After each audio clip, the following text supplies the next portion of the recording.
All right. What's going on, party people? This your man Griff.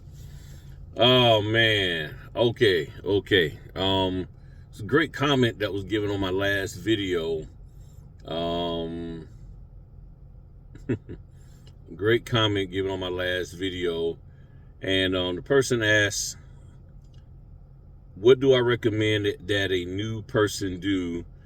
Take your state exam and NNA Notary Essentials course, and maybe the NNA loan signing course, and complete those, and then basically just jump into the business after doing those things and purchasing the equipment.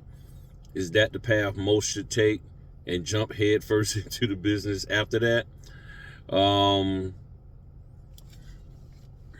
I think, and the previous statements before that was centered on stuff that people are teaching. um as I told the people that I was doing some training with this past weekend, you got to understand what the role of a notary is in accordance with your state law. Once you understand that, then everything else you learn has to build on top of that. The foundation of you in this business is that you understand what a notary is and is not allowed to do in your state.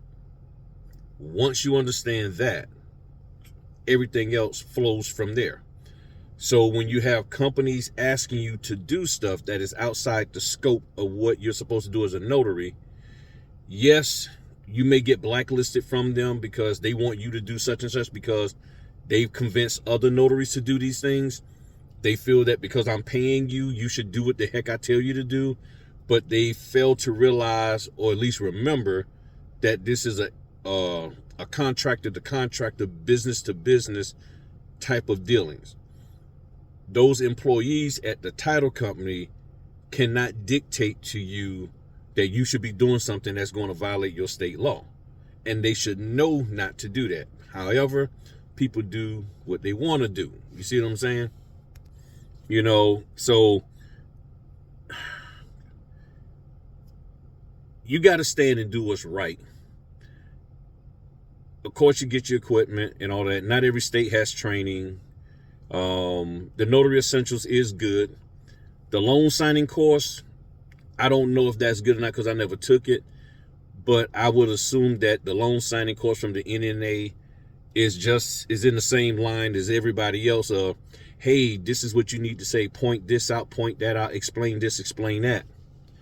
And again, for the umpteenth dozen time, if you're going into a closing and the people you're with don't have a clue as to what they're doing, why they're signing this, that, and the other, to me, that's a huge red flag, because the people who prepared the documents, who are going into to this deal with them, have not taken time out to educate them on this.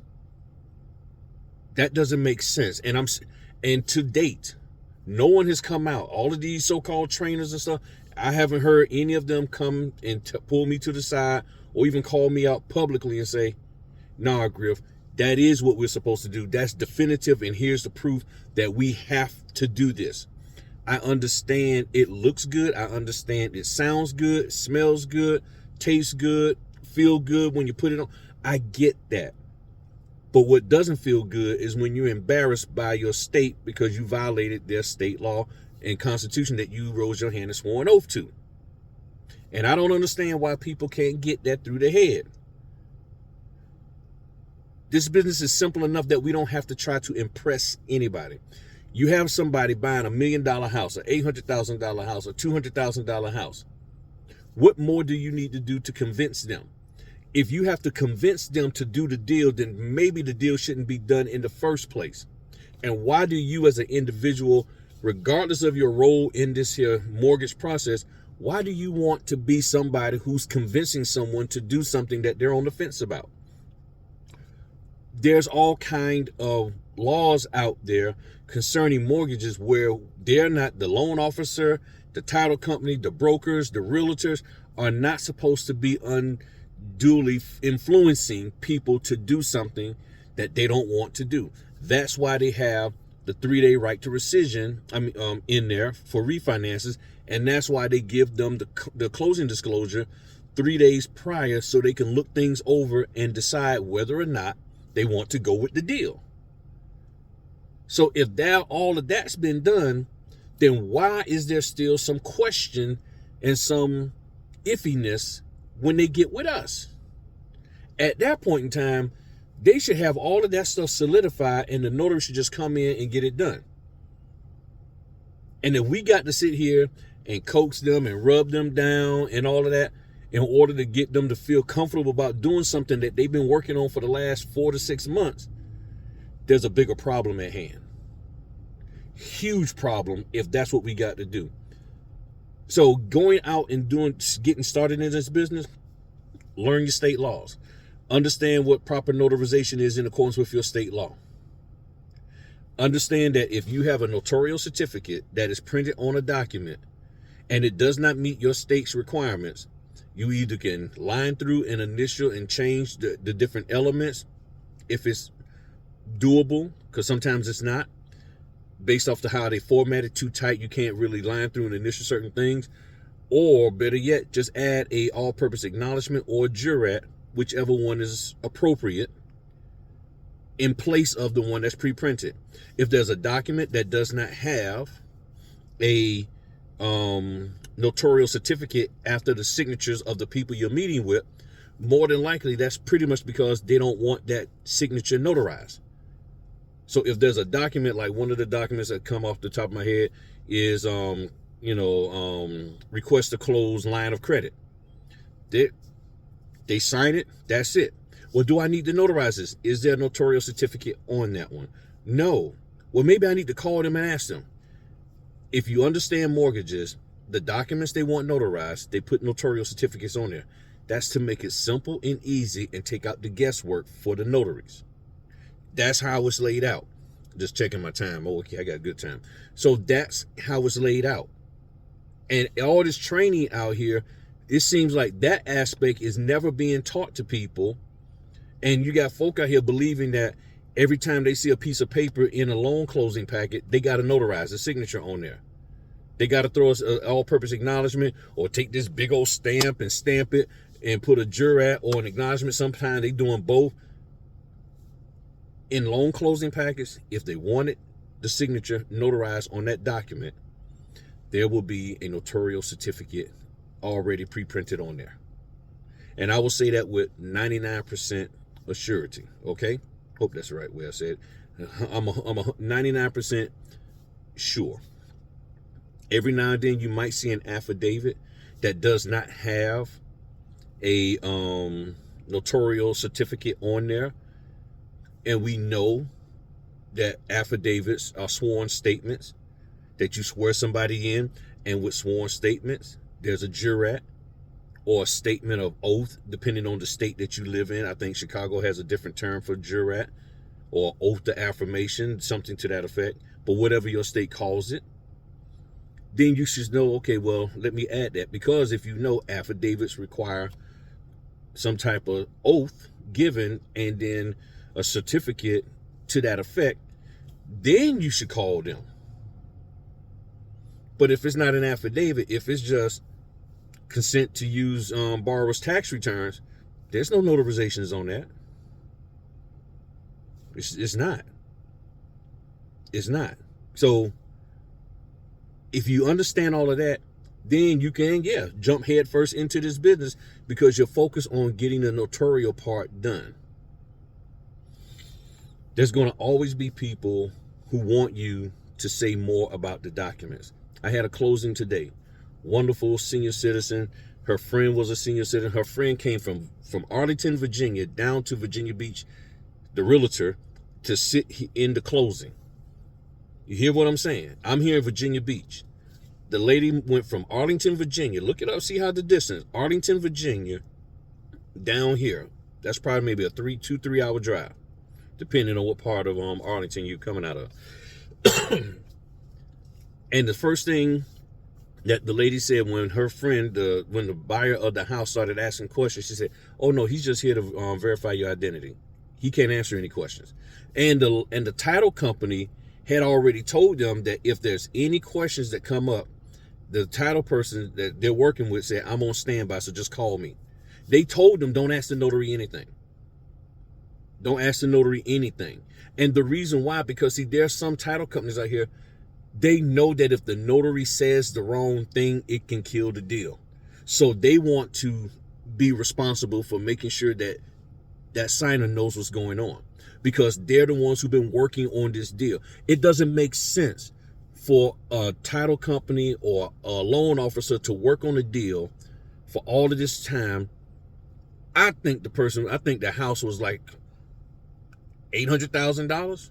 I mean, no, $1 million. I'm sorry. Because so what I saw being put down versus, it was about $1 million home.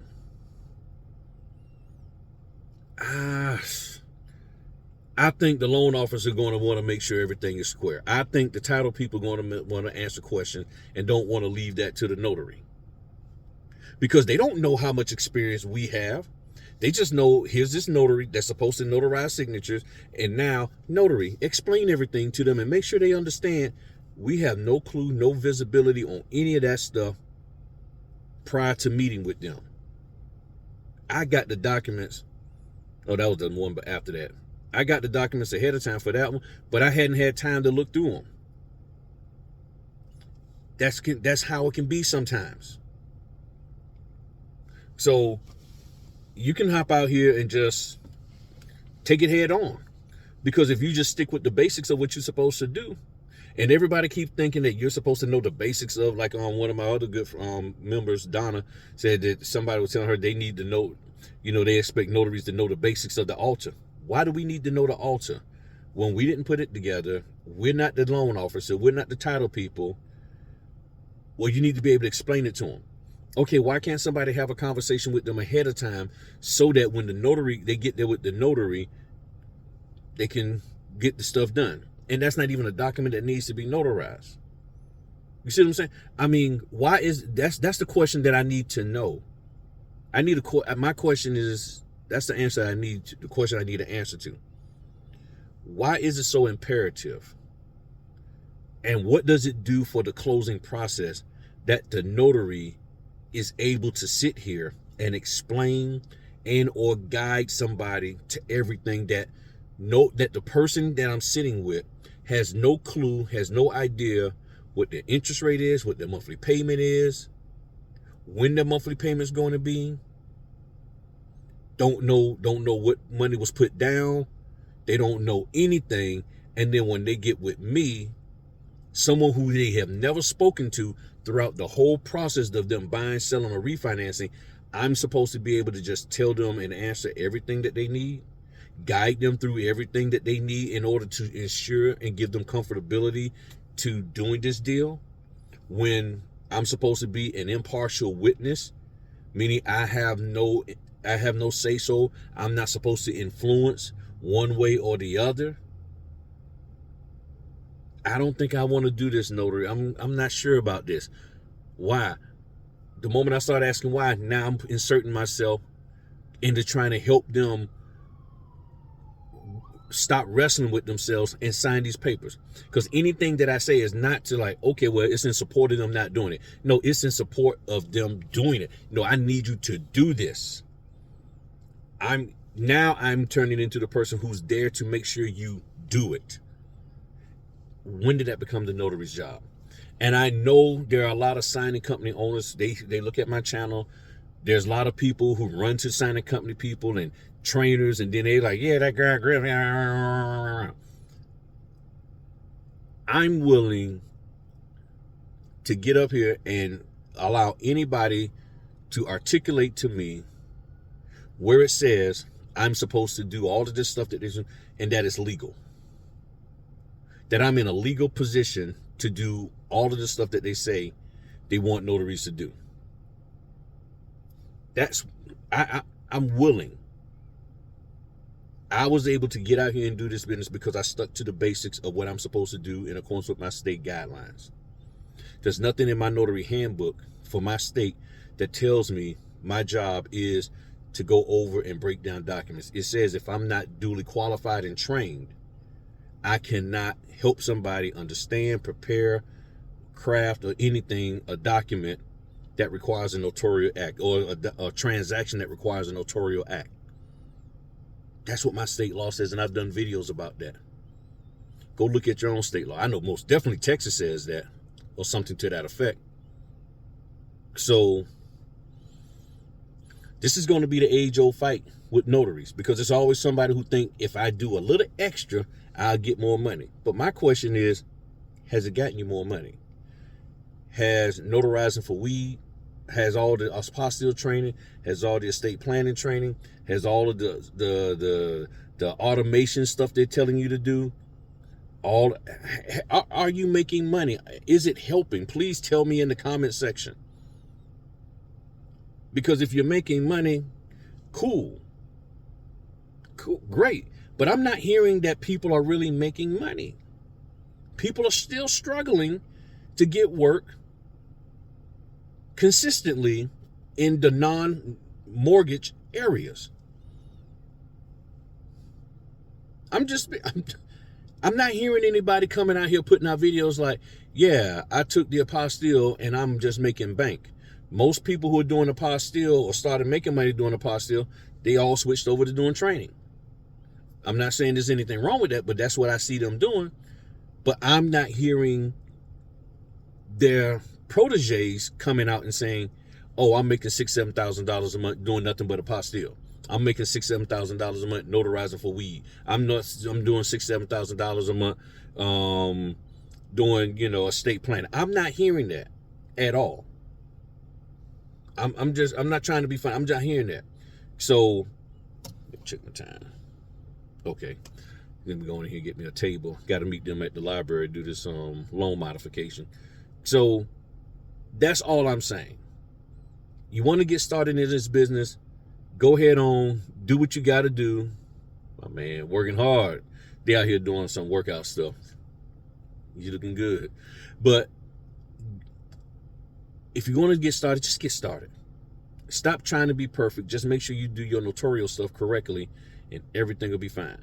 Even today, I saw a notarial thing or something on the document. I was like, this ain't right. I don't know what the heck this is. I added an all-purpose acknowledgement. I saw that. I said, okay, I need to add all-purpose acknowledgement. I saw a notarial certificate that was a little weird, and I had already started filling out, and I was like, ooh.